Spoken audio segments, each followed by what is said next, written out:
Slick Talk Radio. It's Miss Iverson. And this is Hunny. And we got our special guest here, Mr. Goldfeather himself, CEO and founder. Okay. Yeah. All right, so we're going to just kind of let him introduce himself, tell us a little bit about his brand, and also tell us how you got here in Atlanta. Well, how we are? My name is John Bond, CEO and founder of Goldfeather Official.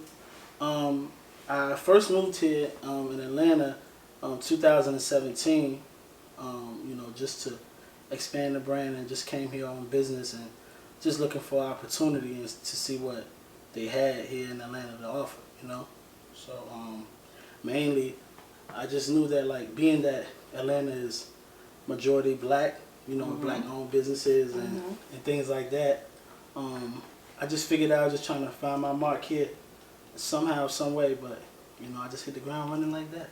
Okay. So where did you, we know where you came from, but tell the people where you came from, child. Yes. Well, actually, I came from Newport News, Virginia. Two up, two down. Two up, two down. Shout out to everybody. I just wanted to do that. Yeah. We all from Bad News. Yeah. 757, born and raised. So we from the bottom. So yeah. I mean, I grew up, in really circle 679. You know what I mean? Where where it was kind of where it was wild at. You know what I mean? Glad that we made it out and we survived. You know what I'm saying? Yes. So because we could have been one of them. Right. We showed. But we not. We got out of there. Yeah. But for the most part, it was because I used to do music. Okay. Because my brand is based on basically my mom. So I don't want to actually go ahead of what what we're gonna talk about. No, this just ain't no script. But for the here. most part, it was just more. It was like my testimony is like because I didn't know what I was gonna do when I was in Virginia. Rapping was cool, but I thought it was. I just only thought about Virginia. Right. And I didn't really know that. Like I knew there was other places that I could have went, but I mean being under certain financial things that were going on, and you can't just get up and just move, what I mean, and do things like that. So it's just like I had to figure that out, So what was like your deciding factor to say, hey, I'm coming to Atlanta? Like I'm gonna walk away. Like what was that push that was like, you know what, I'm out. Right. I mean, for the most part, when my mom passed, I think I was done. Like I thought I was just like, yo man, what I lost. Saying for? Yeah, like because our dream, it's like for when we get to where we want to be. You know what I mean? It's like to take our parents out of the hardship. Yeah. You know what I mean? Take them out the hood and just like that was my dream for my mom. So it was just like I didn't have a reason to like to be there. Even though I had my nana, my grandmother. Shout out to Miss Curlin Bond. She with us still. You know what I mean? So I thank God for that. But after my mom passed, I just lost a lot of love. It drew me to a dark place. And the longer I stayed there, you felt yourself just kind of going deeper and deeper. Yeah. So and I just had to get out of there, So I was just like, there's nothing popping, and I just felt so stagnant being there. I was like, nothing's gonna go on, So. But Same here. Yeah, I think that's all of our stories. It's like you don't want to be caught in. You just felt stuck. The trap, yeah. Right. But like 2002 and like 2001, I was coming back and forth to Atlanta, from Sugarloaf. This is when Michael Vick was playing for the Falcons. So I was bouncing back and forth, going to the games and doing stuff like that, because I was doing music. But like at that time, I get to the A. And I didn't, I would hit the road, but only in Sugarloaf because I didn't know nothing about the city. Right. Like, clubs, I went to clubs, I was young, 17 years old, and Club 112, and Club 112 and things like that. And I was just like, man, it's more to Atlanta, you know what I'm saying? So, but I just could never, I didn't have that drive to just walk up on people like I do now and be like, yo, I'm a fashion designer. Or, yo, I'm a rapper. So I know a lot of people got that a lot. You know what I mean? So, we're always talking about, so much your network. Yeah. So that was pretty much what you had to do was grow your network. Me being young, I was afraid to do that, But now I got the, you got that drive. Oh yeah. It's like now I don't care who you with. You could be with 40, 50 people. I don't care. And you still just like, yo, what's good? Yeah, let me holler at you. Excuse me. Like, I need to talk to the boss. Mhm. You know what I mean? So that's how you get there though. Because you never know who you sitting beside. Right. Nah, for real. Who you talking to? It could be closed mouth don't get fed. That's No, what they they say. don't. You better open your mouth and say something. Because when you think about your purpose, you know what I'm saying, and like who you doing it for, like the nervousness, all of that goes out the window. You know, and I'm doing this for my mother, and you know what I'm saying, my family, you know, and everyone else, all my loved ones. So it's like, even for y'all, you know what I'm saying? So it's like, we got to make it happen. Bingo. Under no circumstances. And I don't take no for an answer anyway. You know what I mean? It is just like, yo, like I tell these people, like, Goldfeather is the best brand in the world. And that's just is. It's not taken away from nobody. You know what I mean? But it is what it is. You have to believe that about yourself and your brand. Yeah. So. Because if you don't, nobody else will. Right. So tell us, what does Goldfeather mean? Goldfeather came from, you know, my mom. My mom had lupus, and I have a long story about it. Like, it'll take you. We got time today. I mean, like, my mom. I was in Atlanta. Okay. And I was trying to find my place in Atlanta, as far as like career wise, because I'm a certified dietitian, by the way. But I got my certification in Virginia before I had left. You know, but I went to Atlanta trying to actually like find my place. So my mother called me when I was in Atlanta. She was like, yo, I was living with a friend at that time. So my mom called me and was like, yo, when you coming home? So I was like, yo, this lady never called me and asked me where I'm at or nothing. She just was like, yo, you alright? Okay, that's cool. Let me borrow some money. You know what I'm saying? So she got straight to it. So I would move to I went back home. I was like, damn. So I just seen my mother like losing mad weight. So I was like, damn, what's wrong with my mom? You know what I mean? She had like dark spots like all over her arms and her legs. You know what I'm saying? So, and she was just like, yo, I got lupus. So I would think lupus is sort of like, I didn't know actually what it was. I thought it was just affecting the immune system and, you know, poison in the blood. That's what I just thought.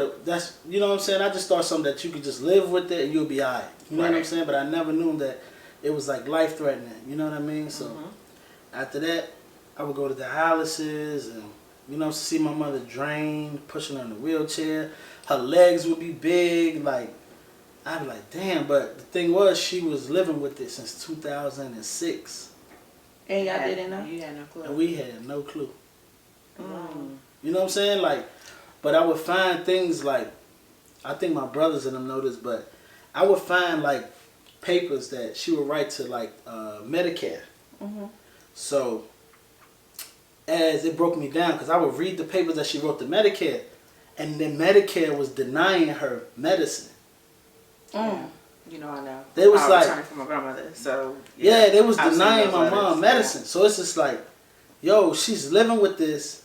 I don't know how she was living with that. Like, I read it, like she was writing like the Department of Social Service, I think, and they was denying her medication. I found that out. I'm gonna say 3-4 years ago. Wow. No. I'm sorry. Excuse me.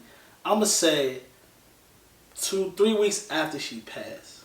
I found that. I found a box of stuff. I found out how much my mother was getting paid.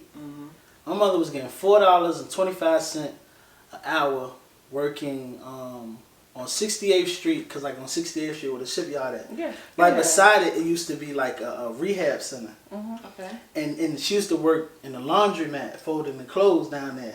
Like, see, that's throwback. Yeah. You know what I'm saying? So I remember that we used to sit in the Cutlass, and we had a Cutlass, and we would sit in the back of the car, and I would look, like, I'd be sitting in the car, and like down there, it's like a window.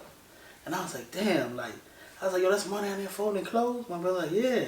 You know what I'm saying? We be sitting in the car because we ain't had no babysitter. Right. You know what I'm saying? But We ain't shit, finna get on. we ain't finna tell nobody, like, you know what I'm saying? Like, yo, our mother got to sit in the car while she at work. You know what I'm saying? My girl. Because the kids now snitch. Yeah, They be right on TikTok. Mama at work. Yeah, you know what I'm saying? So You be like, what? Get off of here. like, they kind of really like, you know, seeing that and looking at how much she made, it breaks me, yo. Like, but that's why I go so hard, because I'm like, yo, Right. like, we not going through that. Like, I'm gonna make it. Gonna, Like, you know what I mean? I'm gonna put myself in a position to where like it's gonna be a number of family of bosses. Like it has to be that way. Like I can't afford, like to be honest, like the job that I had when I was here, I couldn't take it because I'm like I can't have nobody telling me what to do.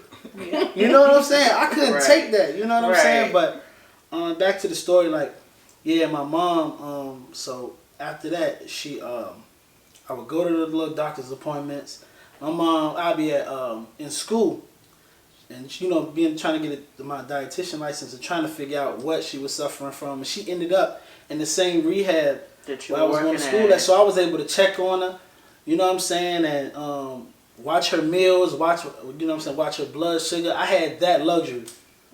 She was in room 302. 302. She was in room 302 on the 3rd floor. The 4th floor is when it was bad.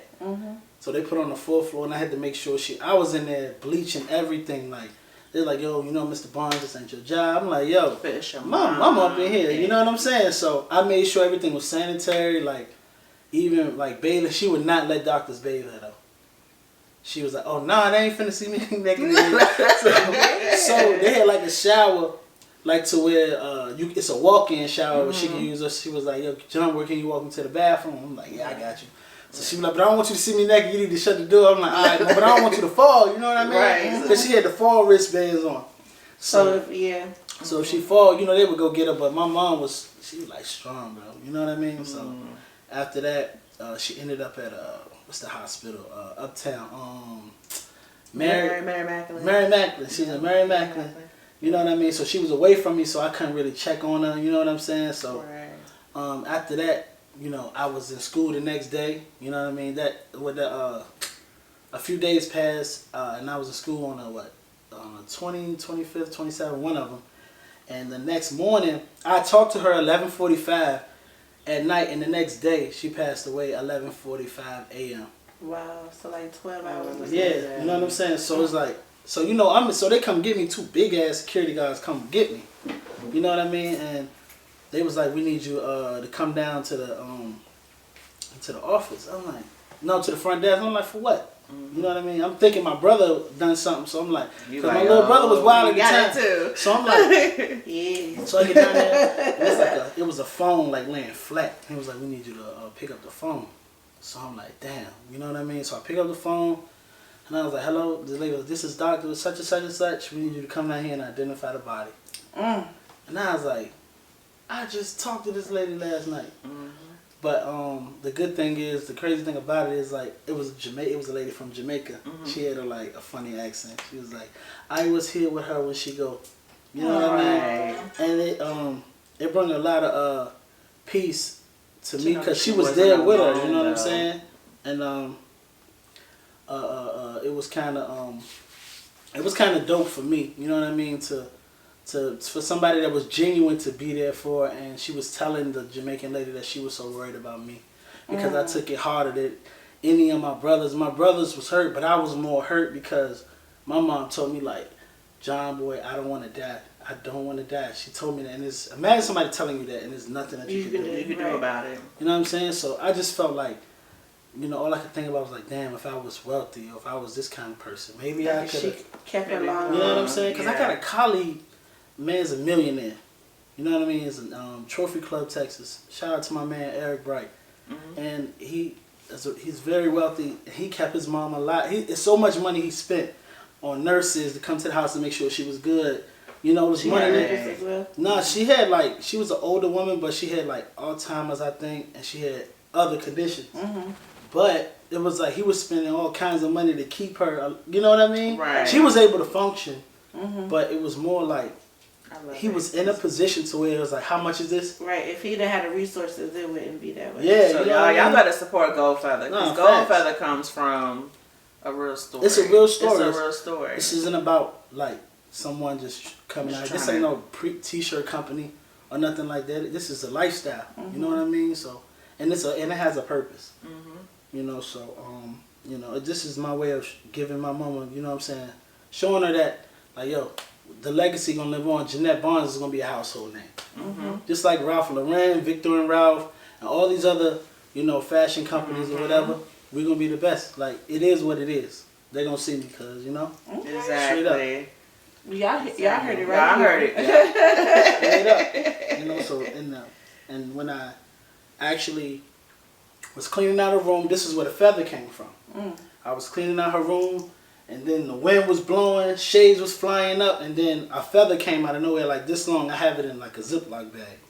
And I kept the feather, and I had it for like a month, and it gave me peace. You know what I mean? So I went to the mall, Patrick Henry Mall, and the guy was like, yo, do you got a feather like this? Like, he's like, yeah, we can put it together. I got to find this dude. But he put the feather together to me for free after he charged me $62 damn for that one hat. You know what I'm saying? But I kind of knew it was a catch. You know what I mean? But I was just like, damn, the hat was $62. It was my first hat. I still got it. I wore it in the mall. Dude walked up and was like, yo, where you get that hat from? I want to buy it. I was like, yo, it's my brand. He's like, for real? You have any on you? Nah. So right after that, I sold 393 hats within 60 days in Virginia. Okay. For $25 a piece. And I remember that because I had just talked to Aunt Jay. Yeah. And she was like, you and John Boy need to get together. And I'm like, what? He sells some hats. That's all she comes, saying with that. She was like, he sells some hats. I just was glad that and then after that, I just never worried about money. I was worried about the brand. Because God took care of my financial situation. So I was like, damn, like, how am I making? I was like, yo, let's not worry about this bread. Let's just put the brand out. So that's when I hit the road to the A. And he was like, I'm going to make this. No, facts. So I hit the road, came to the A. You know what I'm saying? My girl and my son, you know what I mean? Came out here. And I was driving a U-Haul. We can talk about them U-Hauls Yeah. coming out here to Atlanta. I'm talking about, Girl. I had the U-Haul. I ain't had no license. I was driving a big, I'm talking about not the small U-Haul. Oh, we know. He don't mean that. He meant he had a license. You know what I'm saying? Allegedly. He had a license. Allegedly.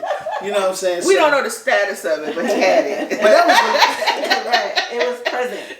But that was a long time.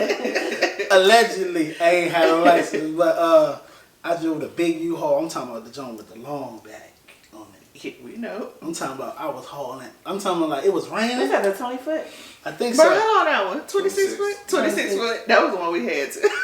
So yeah, I pushed that shit all the way to from Newport News all the way to the A. I believe it. So like, I'm like, girl. And the whole time I ain't never prayed that much. I was like, yo, Lord, listen to me. It's raining. Can you just hold this shit for me? Can you hold this rain for me, Lord? Please, man. And don't let me get pulled over. And at the times, like, I'm surprised you get pulled over in Emporia, child. Oh, right. no, we love pulling niggas over in Emporia. No, we didn't go back, like, you know. Oh, you went 95-20? Yeah, so that was the straight shot. So, like, we went that way, and I was like, if I go through Emporia, I know for sure police might mess with me or whatever. Yeah. So I got in the right lane and drove slow through Dinwiddie. Yeah. Like going up, like past, you know, like North Carolina and all that. Yep. So, but they still, them police is assholes through there anyway. But, Yep. So I made it. I came to the A. You know what I'm saying? I was just like, damn, what I'm gonna do now? So, and I had my first shirt made, a white shirt. Dingy as hell, but I got it. So I was like, damn, like how can I get the brand out? So peep this. I knew about Compound. And I knew about Republic, Lounge was there, and Opium. Those were like my 3 major clubs I was gonna hit up. So I had the Goldfeather tee, and I wore it from Monday to Sunday. The same shirt? The same exact shirt. Hey, look, y'all, that's the grind. Look, that's the grind right there. But I washed it though. You know what I'm saying? I washed it. So it was the same shirt. So my girl be like, yo, you wearing that? I say, yo, listen, let me do this. Trust me, they gonna feel me. So from Monday to Sunday, I wore it. I only did that for like just that week. You know what I mean? And then I already had home. Shout out to Tubbs. My man Tubbs and Ivan. Shout out to them because they really helped me with my brand a lot. You know, the lines would be $200 to get in. I'm not paying $200 to get in.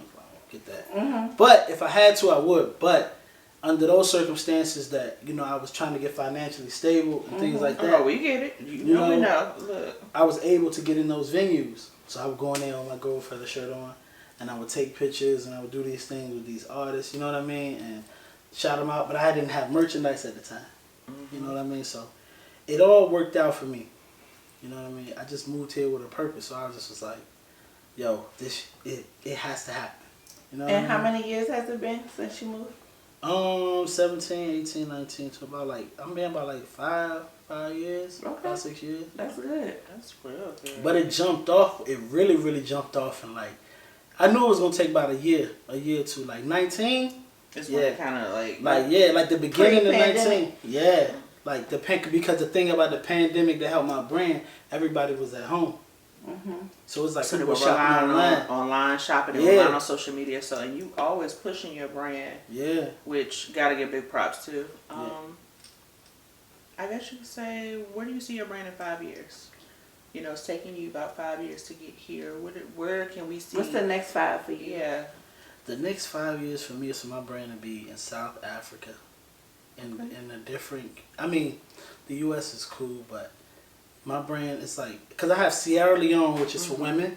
I have Morocco, which is for men, and I have Berlin. This is a place that I always wanted to visit when I was 16. So I had big dreams, man, you know, about those places when I was young. Okay. But those places like Sierra Leone, Morocco, and Ivory Coast are places in Africa. You know, and in Ethiopia I have pieces like that. So it's like, why not go to a different side of the world Right. and try to, you know, put fashion on our people.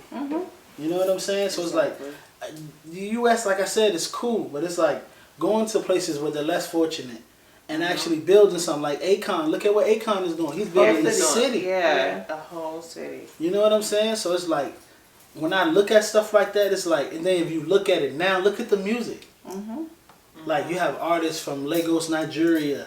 They killing the game right now. Yeah, they are. The Caribbean and Yeah. so good and all that. It's definitely. And like, look at what it does to us as a people, like as black people. Like, you know, in Atlanta, like it's a whole, it's very cultured. Like, you know what I mean? So when I went to clubs like Lions, there are tribes in the clubs like dancing. Tribe. I was like, actually doing the actual music. you know what I'm saying? Like, you know, me and my girl was together. We went to the club, and we looking, was like, yo, look at our people. You know what I'm saying? They holding up their flags.